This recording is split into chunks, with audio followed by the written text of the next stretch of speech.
I accepted the appointment, and it was a different world, coming from a very small nonprofit agency into a large bureaucracy where you're dealing with a $500 million budget in the region.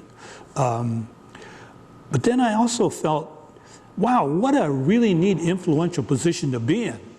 You know, in those early 70s and 80s and 90s, we spent a lot of time trying to get these block grants from the cities and the counties and the state to build our little programs, health clinics and housing, and we're pleading and we're kissing elbows, with all these mayors, and all of a sudden I become regional administrator, and all of a sudden the mayors have to come to me. It's a reverse. It was, only in America can this happen. It was just a wonderful position to be in.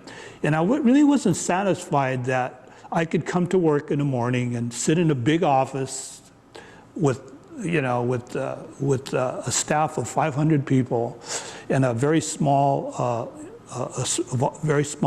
personal staff, and I'd call them in once a week. We'd have our meetings. And then I would go to the groundbreaking ceremonies and the ribbon cutting ceremonies and make speeches.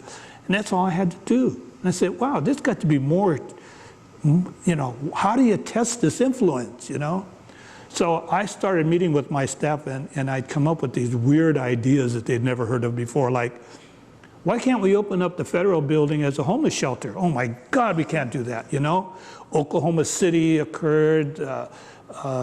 Security is tight in the federal buildings now.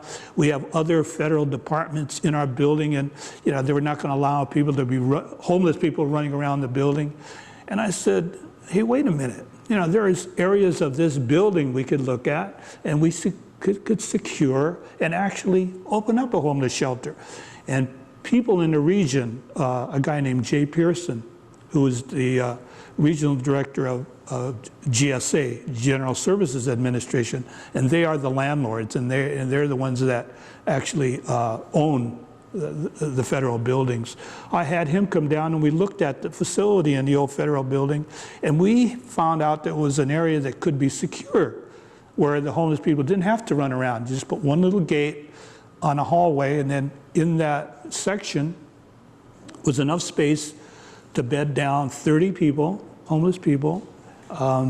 There were showers, and there were bathrooms, and there was light, and there was heat.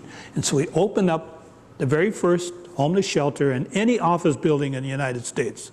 Never happened since, and I don't know if it'll ever happen again, but it was something that we had to try, and no one ever said no. And so I said, wow, that's pretty good, And I got to figure, why is it so successful that we can do things like that? Well, our bosses are 3,000 miles away, and they really don't know what's going on in the regions and the communities, and I don't really know if they care. As long as you're not doing anything unethical or unlawful, anything that brings more positive community to federal government agencies like HUD, I think they supported that. So we started to do other things on the regional level.